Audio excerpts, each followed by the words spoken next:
ये हमारी कंपनी है। हम इसमें आपको आज बताएंगे कि 6-8 का वॉकवे स्ट्रक्चर कैसा खड़ा रहता है और उसके लिए क्या क्या आइटम हम स्ट्रक्चर के क्या क्या आइटम लगते हैं। टोटली 13 पार्ट उसके हैं आइटम में। उसके बाद में हम वॉकवे का स्ट्रक्चर कैसा खड़ा करते हैं, ये वॉकवे के पूरे प्रोफाइल है हमारे पास है। उसका ब्राउचर भी है। एक बार अपन देख लेते हैं कौन से पास प्रोडक्ट है रूफटॉप में। आरसीसी बेसिक माउंट का है, आरसीसी वॉकवे है। एक अपना आरसीसी बेसिक माउंट है। इसमें बेसिकली वॉकवे नहीं है, एक बेसिक स्ट्रक्चर है अपना हाई ड्यूरेबिलिटी और हाई स्ट्रेंथ के लिए, है ना। अब सेकंड है अपना जो मोस्ट सेलिंग है, एक है आरसीसी वॉकवे स्टैंडर्ड। इसमें अपना वॉकवे डिज़ाइन किया हुआ है, बीच में हम वॉकवे पे क्लीनिंग वगैरह के लिए यूज़ कर सकते हैं। अपन आज ये कर रहे हैं ना इंस्टॉल। यस सर, वॉकवे का। उसके बाद में आरसीसी बाईफेशियल ऑप्टिमा है। ये बाईफेशियल पैनल्स को ऑप्टिमम एफिशिएंसी प्रोडक्शन के लिए बनाया गया है। बाकी कस्टम फिट है। अपने पास एक और है अभी यहाँ पे जो अभी ब्रोशर में नहीं है, ये है हमारा आरसीसी इको। इसके बारे में बाद में बात करेंगे, ठीक है। तो अपन पहले बात करते हैं सिर्फ पार्ट्स कौन से दिखा मेरे को ब्रोशर में बाईफेशियल के।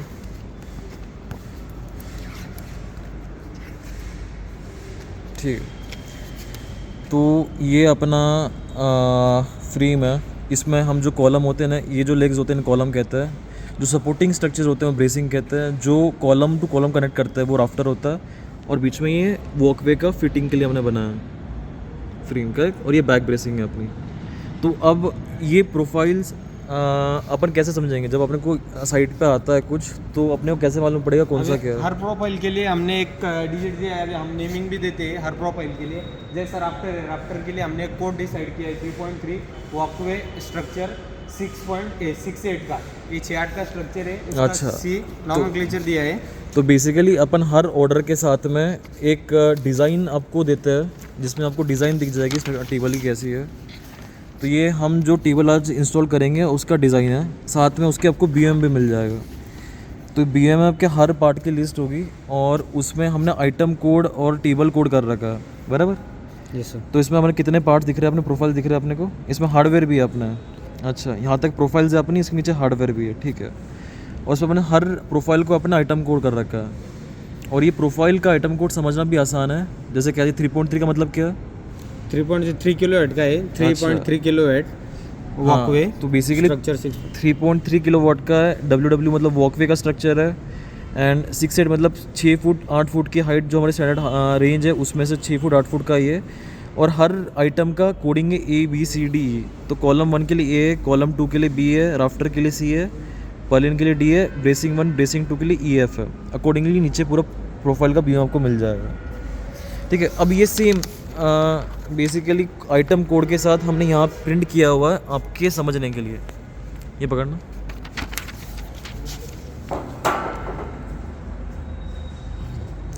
तो आपको हर प्रोफाइल पे ऐसा प्रिंटेड मिलेगा 3.3 वॉकवे 6.8। और ये C मतलब ये इसका ID C है, राफ्टर का। ये यहाँ पे राफ्टर लिखा हुआ भी है। सेम ऐसे हर चीज़ के लिए होगा। यहाँ पे O प्रिंटेड है, मतलब ये बैक ब्रेसिंग का है। और ये इसी टेबल का 3.3 वॉकवे 6.8 का। सिमिलरली कॉलम 1 कॉलम 2 आपको हर जगह पे प्रिंटेड मिल जाएगा। और हम एक चीज़ और करने वाले हैं इसमें, जो हमारे स्टैंडर्ड मोस्ट सेलिंग प्रोफाइल्स है या फिर मोस्ट सेलिंग जो फ्रेम स्ट्रक्चर्स है हमारे, उनको हम कलर कोड करने वाले हैं।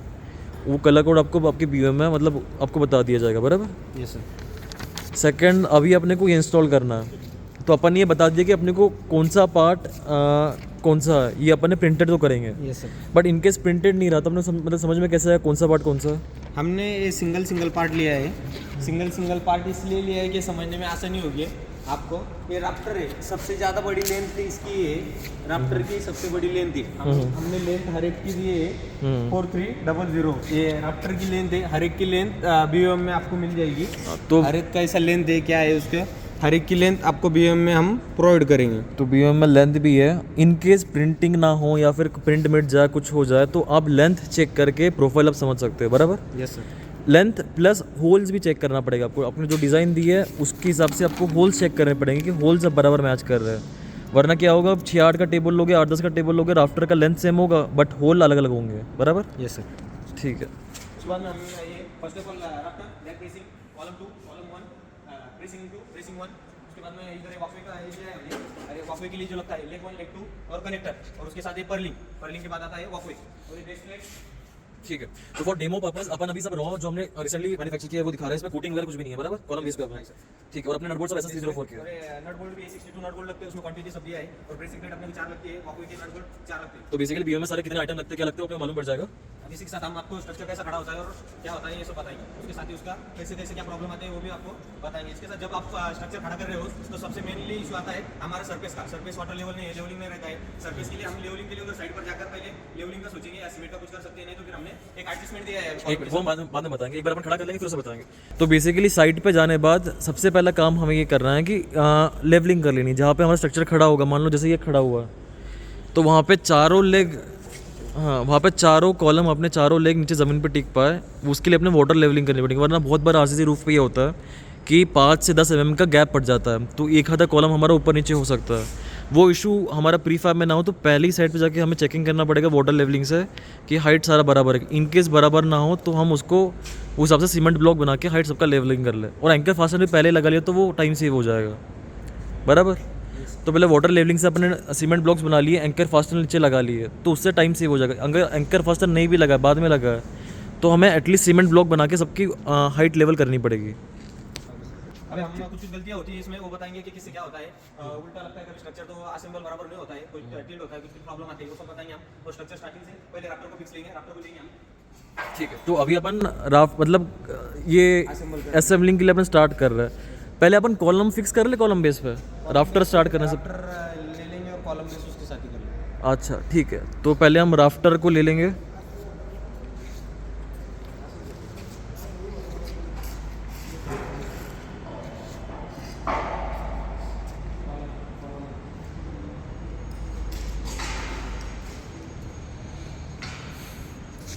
तो अभी हम असेंबलिंग आपको दिखा रहे हैं स्टार्ट करके, कैसे असेंबलिंग यूजुअली करता है। अब ये लोग भी ट्रेंड नहीं है, सारे न्यू लोग हैं, बट अब इनके न्यू लोग के थ्रू भी आप बेसिक अंडरस्टैंडिंग के साथ आप ये स्ट्रक्चर असेंबल कर सकते हो। हम राफ्टर को कभी-कभी उल्टा लगा, हम फर्स्ट ऑफ ऑल हम एक कॉमन एक मिस्टेक करते हैं राफ्टर में। एक मिनट, पहले अपन ने बेसिकली ये लेआउट लगा लिया है कि राफ्टर ऐसा लगेगा, नीचे कॉलम लगेंगे, उसका अपन ने लेआउट लगा लिया है ना। अब मेरे को ये बताओ कि तुमने राफ्टर ऐसा खड़ा किया है, तो इसमें बड़ा कॉलम इस साइड और छोटा कॉलम उस साइड, वो कैसे मालूम पड़ेगा? सर ये ट्रायंगल के लेवल में हम ये भी देख सकते हैं क्या वो ट्रायंगल सीधे में आ रहा है कि नहीं। जब ये राफ्टर है, राफ्टर की जो होल है, हाँ। होल थोड़े टेढ़े रहते हैं, तिरछे रहते हैं, थोड़ा डिफरेंस आता है उसमें। हाँ। क्या ये हमको समझना चाहिए कि थोड़ा ऊपर के साइड में करेंगे, यानी हम ऊपर के साइड में जो ये परपेंडिकुलर पैरेलल आ रहा है उसको होल के लिए। तो मेरे को अभी एक बार इस पर दिखाओ कि ये वाला कॉलम जो है, इसको इसके ऊपर लगाओ कि कैसे होल मैच कर रहे हैं यहाँ पे, और पीछे लगाएंगे तो होल कैसे अलग हो जाएंगे। सर मोस्टली है अपना ये कॉलम 1 है। हाँ। कॉलम 1 है तो स्मॉल साइज रहती है, कॉलम 1 की स्मॉल साइज है तो कॉलम 1 नीचे जाएगा हमारा। ये नीचे की तरफ जैसे जा रहा है, ये होल मैच हो रहे हैं इसके। ठीक है, तो जैसे आपने ये ऊपर के साइड में जाएगा तो ये होल मिसमैच हो जाएंगे इसके। ठीक है, तो आपने होल मैच करके देख लिया। आप इसको पीछे लगाओ। अभी यही हम पीछे ट्राई करके देखते हैं कि ये फिक्स होता नहीं है। तो ये कॉलम अपन पीछे ट्राई कर रहे हैं कि पीछे अभी ट्राई किया तो सर ये ऐसा टिल्ड आता है और ये फिक्स होता नहीं है। एक मिनट, तो अगर आप होल टू होल मैच करो तो आप देखो तो ये आपका कॉलम हल्का सा टेढ़ा है, और ये टेढ़ा आपको देखना पड़ेगा। अच्छा, टेढ़ा पकड़ा हुआ है हल्का सा, तो ये करने के बाद इतना टेढ़ा होता है। हाँ, यूजुअली कॉलम सीधा होना चाहिए होल टू होल मैच करने से, बराबर। ठीक है, ओके।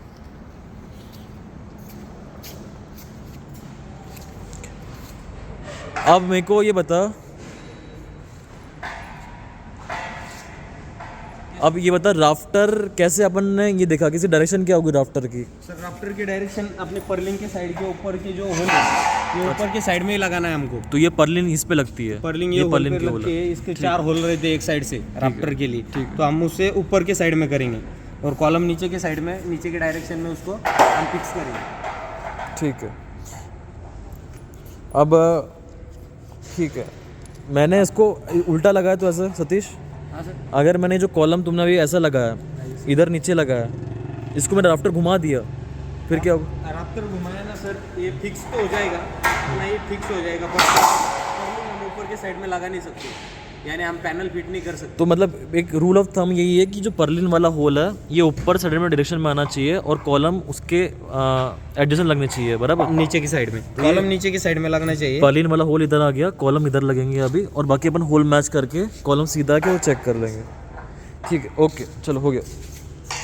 और कोई पॉइंट था क्या इसमें? हाँ सर, मोस्टली ये करते हैं लोग कि हमारा कॉलम जो है, कॉलम वन साइड में दोनों ही जो लगाएंगे तो वन साइड ही डायरेक्शन है अपना ये साइड में ही डायरेक्शन रहेगा और इसका कॉमनली डायरेक्शन वन साइड ही रहेगा। अच्छा, तो सतीश जी मतलब ये बता रहे हैं कि राफ्टर का जो डायरेक्शन अगर हमने एक ये लगाया तो सेकंड राफ्टर का डायरेक्शन भी ऐसे ही आएगा। वेब अगर इस साइड फेसिंग है तो सेकंड वेब भी आपको इस साइड फेसिंग ही करना पड़ेगा। आप इसको अंदर कर दोगे तो क्या इशू आएगा? बैक ब्रेसिंग नहीं लग पाएगा, बराबर। ब्रेसिंग भी नहीं लग पाएगा और सर फिक्स नहीं होगा ये।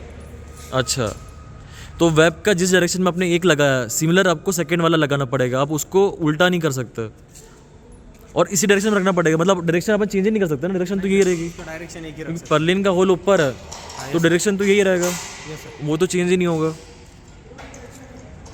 तो मतलब इसमें तो ऑप्शन ही नहीं है ना कि वो उल्टा लगा ले, वो तो ऐसे ही लगा। कोई असेंबल करता है तो फिर उस पर पर्लिंग वगैरह का एडजस्टमेंट नहीं हो सकता। मतलब ये पॉसिबल कैसा, मेरे को समझाइए कि इसका डायरेक्शन उल्टा कैसे हो जाएगा? क्योंकि उल्टा करेंगे तो अपन ये खड़ा नहीं हो पाएगा ना। सर एक कॉलम हम उल्टे लगा देंगे बाहर के साइड में, ये इनर साइड में आ जाएंगे। ये कॉलम का फेस जो है ना, हाँ। प्लेन वाला फेस, ये आउटर साइड में आ जाएगा, इधर के साइड में। तो बट पर्लिन के होल कैसे रहेंगे फिर ऊपर? नीचे की साइड में आ जाएंगे। हाँ, तो वही ना, पर्लिन के होल अगर ऊपर हो तो सब सॉल्व हो गया अपना, है ना। तो ये कॉमन मिस्टेक अपनी सॉल्व हो जाएगी। ठीक है, उसके बाद और कोई कॉमन मिस्टेक इसमें? हाँ सर, कॉमन मिस्टेक बता दें हम। अच्छा,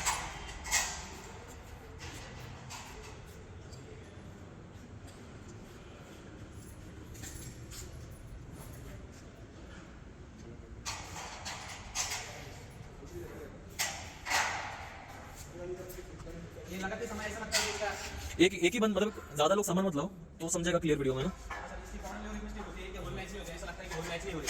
तो होल मैचिंग के लिए ऐसा आता है कि वो एक डायरेक्शन में लेने के लिए ऐसा रहा थोड़ा होल, ये ऐसा रहा तो अपने लगता है होल मैच नहीं हो रहा है। पर इसका प्रॉब्लम है सर, इसको थोड़ा मैच कर लेना चाहिए, क्योंकि अपर डायरेक्शन में जैसे जैसे जाएगा अपना राफ्टर, ऊपर के डायरेक्शन में जाने के बाद एक बार अपना कॉलम एक साइड में आएगा और होल मैच हो जाएगा।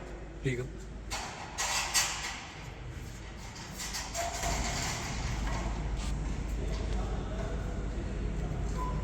और हमको सबको ऐसा रिकमेंड करेंगे कि जो ये रेंज वाला जो स्पैनर है ये यूज़ करें, क्योंकि हाथ जाने के लिए अपने को प्रॉब्लम आता है, दोनों साइड से हम प्रॉपरली उसको टाइट कर सकते हैं। अच्छा, तो टॉर्क व्रेंच यूज़ करें। ठीक है, और मतलब आपने अभी जो टाइट किया वो कितना किया उसको? सर इसको टॉर्क दिए है हमने 40 और 50 न्यूटन। जब कोई ऑयल और ग्रीस की जर साइड हो तुम्हारा या बोल्ट का कोई प्रॉब्लम तो 50 न्यूटन टॉर्क देंगे उसको, और जरा ऐसा प्लेन वाला हो तो 40 का टॉर्क देंगे हम। तो बेसिकली टॉर्क व्रेंच से अगर आप M12 के नट बोल्ट यूज़ कर रहे हो ऐसे 304 के, तो अगर ग्रीस वगैरह लगाया हो तो 40 न्यूटन मीटर का यूज़ करेंगे टॉर्क, और अगर ग्रीस वगैरह ना लगा, ऑयलिंग ना किया हो तो 50 न्यूटन मीटर का टॉर्क यूज़ करेंगे, है ना। ये कॉलम भी यहाँ पे फिट कर रहा है, इसमें कोई इशू आया था क्या? कॉलम बेस में कोई इशू आने के लिए ऐसा होता है सर कि ये होल मैच नहीं होते, किस के होल मैच नहीं होते, तो इनका प्रॉब्लम क्या आता है कि हम नीचे ऊपर के साइड में ये करते हैं, उसको प्रॉपर गाइड नहीं करते, दोनों साइड से स्पेस सेम नहीं रखते, एक साइड से रखते, या दोनों बोल्ट एक साथ जर दोनों बोल्ट लगा लिया हमने, तो ये क्रॉस वाले बोल्ट लगाने के बाद ये पूरा मैच हो जाता है, पर एक साइड ऐसे बोल्ट लगा लिए ना हमने तो ऐसा मैच नहीं होगा। अच्छा, तो रिकमेंडेड है कि पहले क्रॉस वाले बोल्ट लगाओ, फिर बोल्ट बीच, लगाओ। फिर बाकी दो बोल्ट लगाओ। ठीक है, तो ऐसा कोई इशू नहीं आएगा, बराबर नहीं सर। वो लगाते हुए।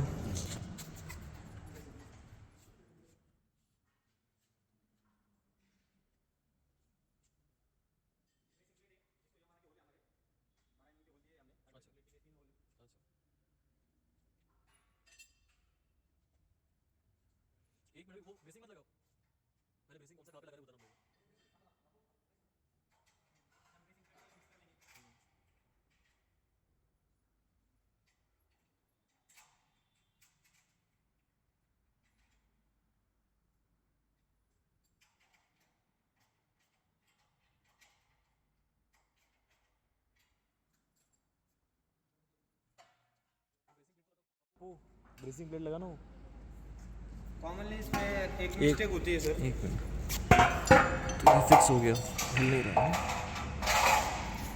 कॉमनली इसमें एक मिस्टेक होती है, ये हमारे दो ब्रेसिंग है, ब्रेसिंग 1 एंड ब्रेसिंग 2। उस पे लिख 2 के अलग अलग लेंथ है। लिखा दिखा उस पर लिखा है क्या पता था? इस पे ब्रेसिंग 2 लिखा हुआ है और आइटम कोड लिखा हुआ है। इस पे ब्रेसिंग 1 लिखा हुआ है, आइटम कोड लिखा हुआ है। हाँ ये समझने में एक आधे बार जब आइटम कोड और ये समझ में नहीं आया तो एक ब्रेसिंग की एक बड़े वाले रहती है, इसकी हाइट ज़्यादा रहती है और इसकी हाइट का लेंथ में ये कम है। इसके लिए हम क्या करते हैं, जब ये समझ में नहीं आया तो जो अपना कॉलम है, पीछे वाला कॉलम जो है, तो जब जो बड़ा वाला कॉलम है उसके लिए हम ब्रेसिंग 2 यूज़ करेंगे। मतलब बेसिकली बड़े वाले कॉलम के साथ में बड़ा वाला ब्रेसिंग लगेगा, छोटे वाले कॉलम के साथ में छोटा वाला ब्रेसिंग लगेगा, बराबर। और ब्रेसिंग 2 बड़ा वाला होता है। बड़े वाले में ब्रेसिंग लगती है। जो लेंथ में बड़ा होगा वो कॉलम 2 ब्रेसिंग 2 होगा, जो लेंथ में छोटे होंगे वो कॉलम 1 ब्रेसिंग 1 होंगे। ठीक है। जब हम फिक्स करते हैं, जब इसमें छोटा ब्रेसिंग लगाया तो एडजस्ट नहीं होता है और थोड़ा टेढ़ा दिखता है, स्ट्रक्चर खड़ा नहीं रहता। ठीक है चलो।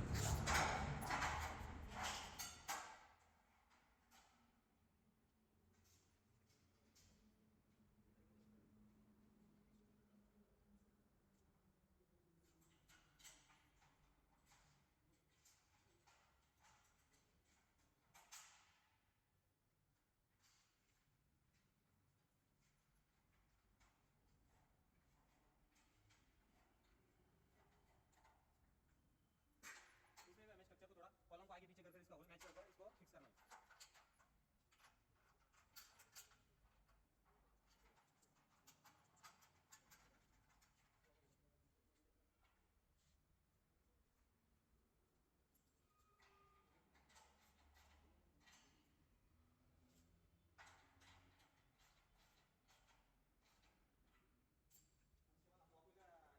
अच्छा, एक और कोई इशू पहले अपना जो रह गया एक बार चेक कर ले। कॉमन इश्यूज अगर अपने कोई कवर नहीं किया। ये वहाँ पे कि लेग 1 लेग 2 लेग 3 और कनेक्टर, ये तीनों उसके ये सब पे एक नाम और आइटम कोड प्रिंटेड होगा और बीओएम में लेंथ वाइज आपको डिटेल भी मिल जाएगी। तो जो सबसे लंबा है वो वॉकवे का लेग 2 होगा, जो मीडियम है वो वॉकवे का लेग 1 होगा कनेक्टर और वो कनेक्टर होगा, है ना। स्मॉल साइज में अपना वॉकवे का लेग 1 कनेक्टर छोटा आता है कभी कोई इसमें नहीं ना। हाँ ठीक है, कनेक्टर सबसे छोटा होगा। ठीक है। तो अभी जैसा हमने ब्रेसिंग के लिए किया था, ब्रेसिंग 1 और ब्रेसिंग 2 में डिफरेंस है। इसमें भी वैसा है, वाकोए का कोई इस पर ये कर देता है, लेग 2 आगे लगा देता है और लेग 1 पीछे लगा देता है, इससे वो रॉन्ग साइड में फिक्स नहीं होता है। ठीक है। तो बेसिकली वॉकवे का लेग 2 कॉलम 2 के पास आएगा, लंबा वॉकवे का लेग लंबे कॉलम के साइड में आएगा, बराबर। और छोटा लेग छोटे लेग कॉलम के साइड में आएगा।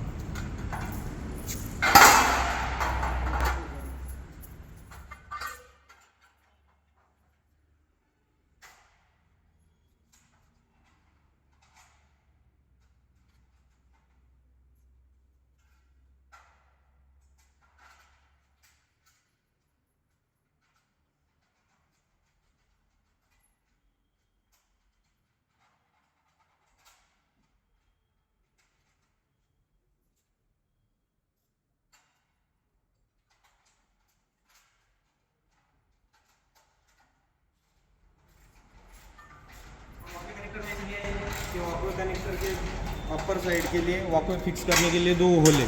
कॉमनली कोई उसको उल्टा लगा देता है और होल नीचे की साइड में जाते हैं और वॉकवे के लिए होल नहीं मिल पाते, इसलिए वॉकवे के जो होल है वो अपर साइड ही लगाएंगे हम।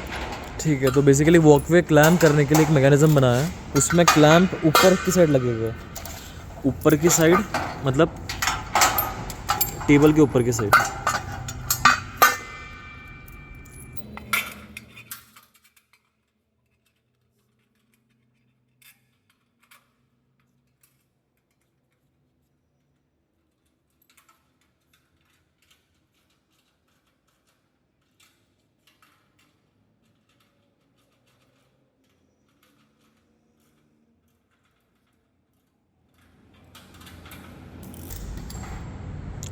अच्छा, अपन जो अभी टाइट कर रहे हैं नट बोल्ट से, अगर अपन ने नट बोल्ट प्रॉपरली टाइट नहीं किया, लूज छोड़ी तो क्या होगा? सर लूज छोड़े तो प्रॉपर ये नहीं होगा, खड़ा नहीं रह पाएगा और हिलेगा।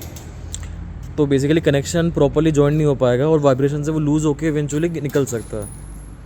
तो हमें एक एडवोकेट मतलब बराबर मात्रा में उसको टाइट करना पड़ेगा। ज़्यादा भी टाइट करिए तो नट बोल्ट टूट सकता है।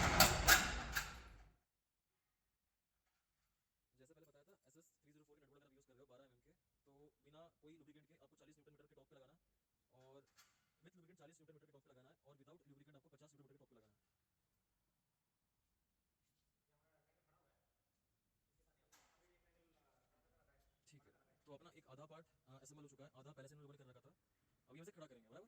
ठीक है।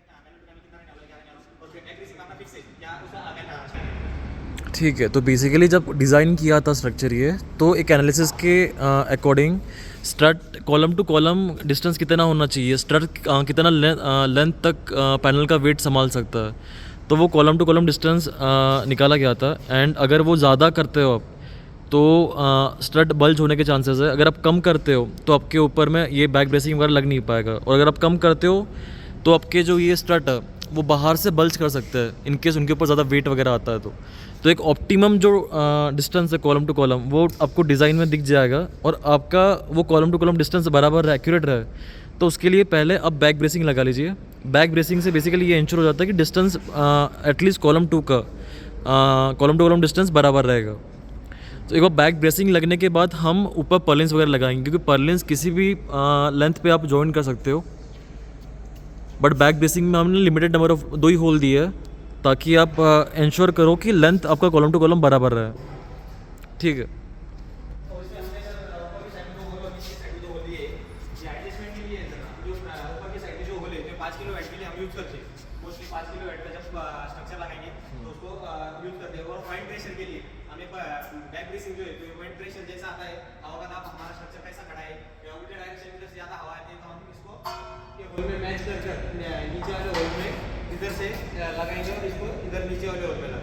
ठीक है, तो 2 पॉइंट्स अभी अपन ने डिस्कस किए, इसमें अपन ने एक ही होल मार रखा है, उसमें देख लेते हैं। एक मिनट, जैसे बैक ब्रेसिंग के यहाँ पे 2 होल्स है और ऊपर में 2 होल है। सिमिलरली उस कॉलम पे भी 2 होल होंगे, ऊपर में नीचे में 2 होल होंगे। अब ये 2 होल इसलिए दिए गए हैं क्योंकि अगर आपने एक बैक ब्रेसिंग एक होल में यूज़ लगा ली, दूसरी बैक ब्रेसिंग लगाने के लिए आप दूसरा होल का यूज़ कर सकते हो। अब बैक ब्रेसिंग का डायरेक्शन क्या होगा वो डिपेंड करेगा side to side. In case आप का साइट इस तरह से डिज़ाइंड है कि आपका मोस्ट हवा वगैरह जो आएगी, बाहर की जो हवा आएगी वो इस डायरेक्शन से आएगी, राइट डायरेक्शन से आएगी, तो आपको इस साइड में आपका बैक ब्रेसिंग का टॉप होना चाहिए, ताकि आपका स्ट्रक्चर को सपोर्ट दे सके उस साइड में वो, और इस साइड में नीचे होगा। और इन केस आपका हवा इस डायरेक्शन से आएगी, लेफ्ट साइड से आएगी, तो आपको बैक ब्रेसिंग का टॉप लेफ्ट डायरेक्शन में, मतलब कॉलम के इस टॉप में आपको देना पड़ेगा, ताकि वो इस साइड का जो लोड है विंड का वो संभाल सके। एंड इन केस आप जिस डायरेक्शन में बैक ब्रेसिंग लगा रहे हो उस डायरेक्शन से आप चढ़ो वॉकवे के ऊपर, तो वो प्रिफरेबल रहेगा, ताकि एक आपके इस साइड का जो स्ट्रक्चर है उसको सपोर्ट मिल पाए, टिल्ट के अगेंस्ट सपोर्ट मिल पाए। और सेकंड चीज़, अगर 5 किलोवाट का आप लगा रहे हो तो एक और बैक ब्रेसिंग लेके आ जाएंगे, अपन दिखा देंगे कि 5 किलोवाट में अपन कैसे लगाते हैं, है ना। सेकंड अपन बैक ब्रेसिंग कैसे लगाते हैं उस डायरेक्शन में। तो अगर अपन 5 किलोवाट का स्ट्रक्चर लगा रहे हो तो एक बैक ब्रेसिंग अपनी यहाँ से नीचे आ जाएगी, और सेकंड जो अपनी बैक ब्रेसिंग होगी वो यहाँ से ऊपर जाएगी। तो बाहर के एक्सटर्नल विंड को अपन कंट्रोल करने के लिए बैक ब्रेसिंग बाहर की साइड में लगाता है, और बीच वाले कॉलम में अपन नीचे में लगाएंगे।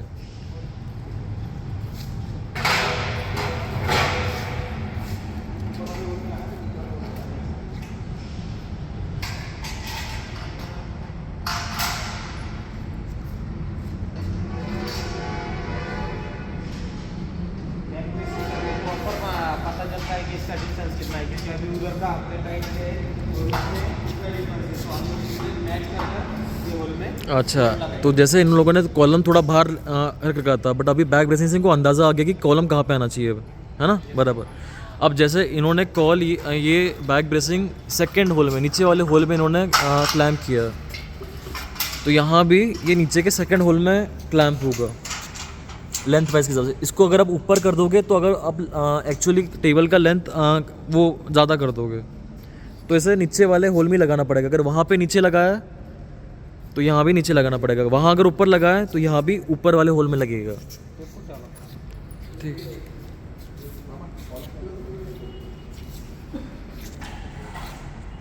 तो बैक ब्रेसिंग लगाने के बाद हमें कॉलम 2 के बीच में एक्चुअल डिस्टेंस कितना होना चाहिए टेबल का, वो हमें मालूम पड़ गया। तो अब हम सिमिलरली कॉलम 1 का मेजरमेंट लेके उसे अलाइन कर देंगे ताकि हमारे कॉलम टिल्ट ना रहे हम इंस्टॉल करते हुए। प्रॉपर मेजरमेंट हमें आ जाता है बैक ब्रेसिंग लगाने के बाद। हम इसको और प्रॉपर एक बार मेजर करेंगे और जो इसका डिस्टेंस आएगा अपना, जो बैक ब्रेसिंग लगाने के बाद कॉलम टू कॉलम डिस्टेंस आएगा, यही कॉलम टू कॉलम डिस्टेंस हम सामने के साइड में कॉलम को ये करेंगे।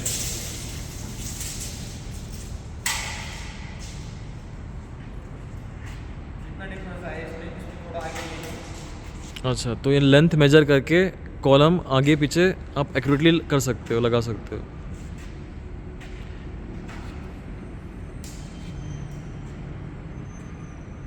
ठीक है।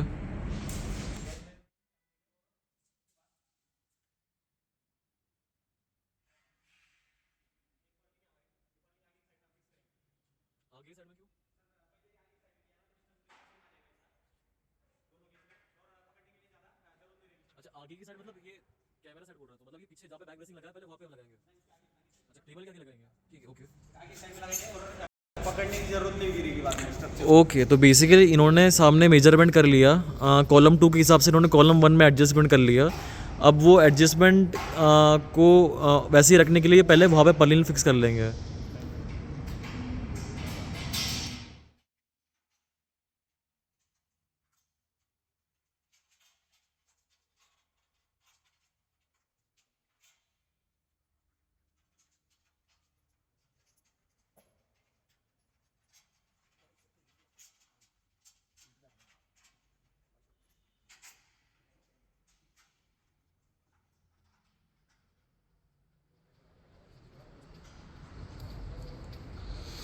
ये पीछे हमारा वॉकवे का ऑलरेडी खड़ा हुआ स्ट्रक्चर है। ये ट्रायंगल है, ये हमारा कस्टम मेड स्ट्रक्चर था क्लाइंट के लिए जो हमने डिस्प्ले पे लगाया।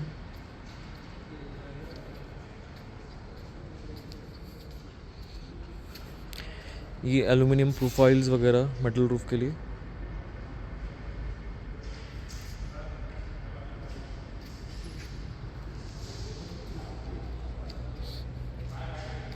मेटल रूफ पे अगर स्ट्रॉन्ग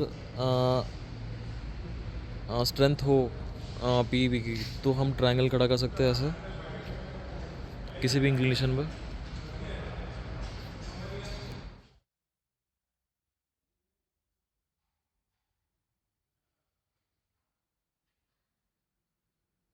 गया। तो बेसिकली एक सामने की पर्लिन लगाने से एक स्ट्रक्चर को इनफ सपोर्ट मिल जाता है कि वो अपने आप खड़ा रह सके। बाकी पर्लिन से लगा लो फटाफट। हाँ, लगा, सब लगा लो।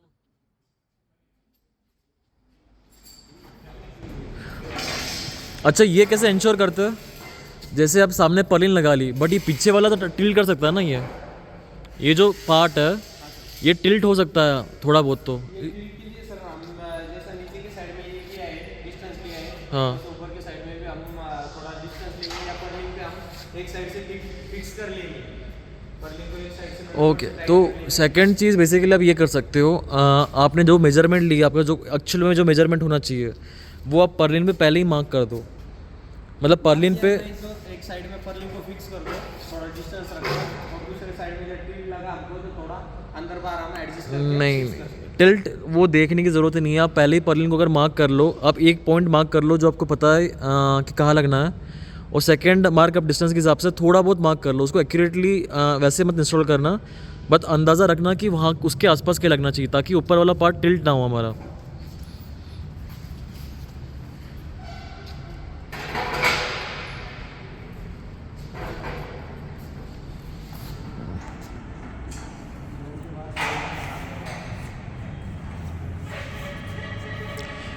जैसे यहाँ पे कॉलम टू कॉलम डिस्टेंस हमें पता है, तो वो पर्लिन टू पर्लिन डिस्टेंस भी उतना ही होगा। तो हमने पर्लिन इस साइड मार्क कर लिया और इस साइड मार्क कर लिया, तो हम ऊपर आराम से ज़्यादा मेजरमेंट वगैरह किए बिना लगा सकते हैं। उससे हमारे कॉलम टिल्ट नहीं होंगे और बराबर सीधे खड़े रहेंगे, वो भी इंश्योर होता है।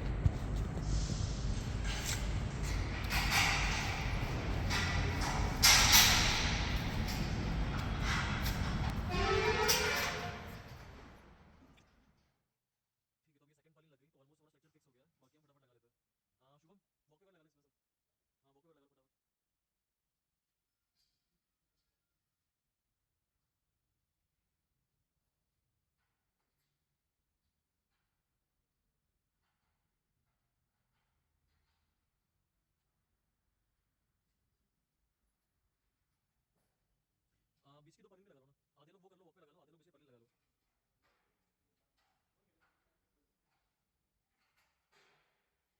तो ये वॉकवे क्लैम्प करने के लिए हमारी एक क्लैंपिंग के लिए यूज़ करता है सर। सभी बहुत ही रॉ फॉर्म में से कुछ कोटिंग वगैरह किया नहीं है, ये सब कोटिंग वगैरह हो गया है यहाँ पे। अच्छा, यहाँ पे कोटिंग वाला है और यहाँ हम लंबे नट बोल्ट यूज़ कर रहे हैं ना, नट बोल्ट का साइज दिखाना नहीं, दूसरा है आपने वॉकवे क्लैम्पिंग के लिए लंबे नट बोल्ट यूज़ करते हैं। इसको उल्टा लगाया, उल्टा लगाया तुमने, ये उल्टा होना चाहिए, इसको यहाँ से डालो नीचे, ऊपर से निकालो। हाँ, ऊपर से क्लैम्प करना आसान होता है।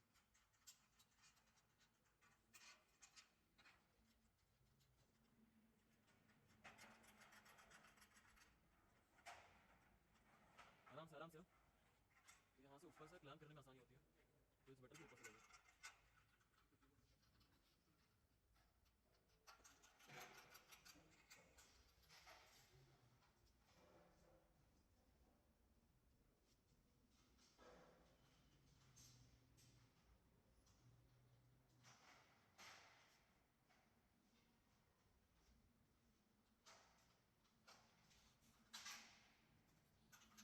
वॉक लग चुका, ये हिलेगा नहीं।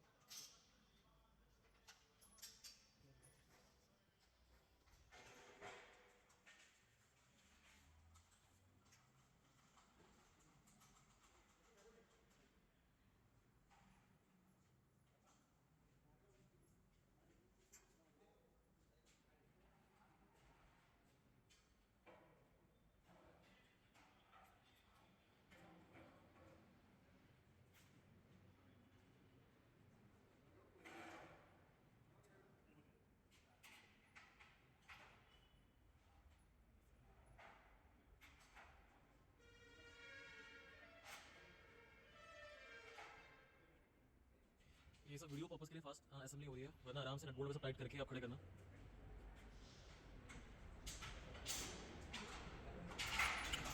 सतीश और कोई देख। हमारा कॉमनली मिस्टेक होता है कभी कभी।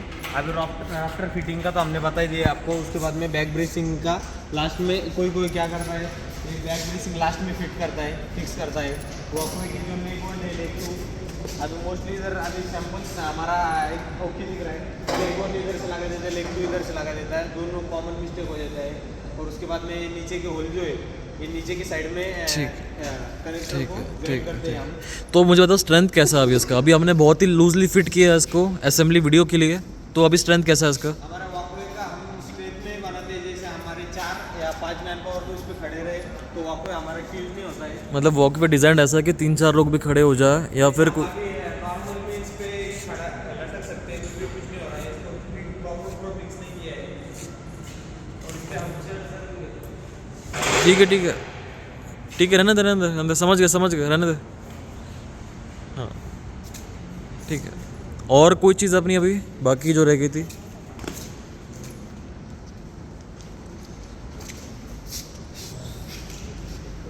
पर्लिंग के लिए हम पर्लिंग एडजस्टमेंट नहीं करते, और पर्लिंग के जो साइज़ है, साइज़ हम आगे पीछे कर देते हैं, कम ज़्यादा कर देते हैं, कोई बैक ब्रेसिंग लगाते हैं और ऊपर के फर्स्ट वाली पर्लिंग ज्वाइन कर देते हैं। ये फर्स्ट वाली करनी चाहिए, सबके आगे वाली पर्लिंग हम ज्वाइन करेंगे तो हमें मैन पावर भी कम लगेगा उसके असेंबली करने में। ठीक है, तो एडिशनल टेप जब भी पर्लिन फिक्स करें ताकि पर्लिन आगे बाहर अंदर ना हो। जैसे अभी वीडियो में इन्होंने फटाफट करते हुए पर्लिन एक अंदर कर दी है, थोड़ा उसका एक वो अंदर बाहर हो गई, वैसा ना हो तो पहले ही पर्लिन को मार्क कर लेना कि कहाँ पर्लिन लगनी चाहिए। उस पर एक हल्के से मार्कर से मार्क कर लेना, तो ताकि जब ऊपर जाके उसको इंस्टॉल करे तो वो पता रहे कि मार्क मतलब कहाँ पे लगनी है। और ये पूरा इसका ओरिएंटेशन सारे पर्लिन्स का एक जैसा रहा है। तो अभी इन्होंने एक बीच वाली पर्लिन थोड़ी अंदर दिख रही होगी, तो ये वैसी गलतियाँ ना हो। और ठीक है। हाँ, अभी इसको बस असेंबली पर्पस के लिए लाइटली लूजली आपको नट बोल्ट टाइट किए। एक बार आपको लगे कि ओरिएंटेशन बराबर है या फिर पर्लिन बराबर लगी है, उसके बाद आप नट बोल्ट टाइट किए। आप पहले मत टाइट कीजिएगा ताकि इनकेस निकालना पड़े तो आपको इशू ना आए। और नट बोल्ट टाइट कितना करना है, जितना आपको मैं बताया था टॉर्क के हिसाब से करना होता है। नट बोल्ट अगर आपका M12 का हो तो 50 न्यूटन मीटर के हिसाब से आपको इसको टाइट करना होगा। अगर अपने को लुब्रिकेशन या ग्रीस वगैरह लगा है इसके ऊपर तो 40 न्यूटन मीटर के हिसाब टॉर्क पे भी आप कर सकते हो, कोई इशू नहीं है। अब एक कॉमन इशू इसमें आता है कि अगर आपने लेवलिंग नहीं की हो, वाटर लेवलिंग नहीं की हो कॉलम बेस वगैरह की, तो कभी कभी आपका एक पैर पूरा हवे में रह जाता है। अगर आपकी सरफेस अनइवन हो तो, हाइट बराबर लेवल ना हो तो उसके लिए हमने एक फीचर भी इंट्रोड्यूस किया है नया, जो आप यहाँ देख सकते हो। इनकेस मान लो कि आपका ये वाला कॉलम थोड़ा हवे में होता और अपने लेवलिंग करने का कोई टाइम नहीं था या जो भी रीज़न था, तो आप इसको यहाँ पे नट बोल्ट ना लगा के नीचे वाले में आप नट बोल्ट लगा सकते हो, तो उससे इसकी लेंथ बढ़ जाएगी इस कॉलम की। बाकी 3 लेग उसी लेंथ पे रहेंगे, एक कॉलम का आप लेंथ बढ़ा सकते हो। और अगर आप नीचे नट बोल्ट लगाते हो तो उसमें 40 mm का फ़र्क पड़ता है, तो 40 mm का आप लेंथ बढ़ाते हो। तो इनकेस आपका 40 mm का गैप आ रहा है रूफ में, तब आप वो यूज़ करना, वरना आप एंकर फास्टनर पे, एंकर बोल्ट पे जो आपका वो होता है लेवलिंग के लिए, हाँ लेवलिंग वॉशर, और आप नट से उस पर हाइट एडजस्ट कर सकते हो। उसमें कितना होता है, स्कोप कितना होता है ऊपर नीचे करने का, तो एंकर फास्टनर पे आप 10 से 15 mm का एडजस्टमेंट कर सकते हो। इनकेस आपका गैप बड़ा है, आपको काफ़ी नीचे लेना है, तो आप ये हमारा फीचर यूज़ कर सकते हो। 40 mm तक हम ये हाँ, करते हैं, जिसमें आप 40 mm तक सीधा लेंथ इसको नीचे लगा के आप उसके बढ़ा सकते हो। तो ये आप पहले ही चेक कर लेना इंस्टॉलेशन के पहले कि आपको लेंथ कैसा रखना है। इनकेस अगर आपको ज़रूरत पड़े तो बाकी सारे कॉलम्स आप कहाँ पे क्लाइंब कर रहे हो और एक को कॉलम कहाँ क्लाइंब करने वाले हो, तो पहले से प्लानिंग रखना, उस हिसाब से आप उसको लगाना।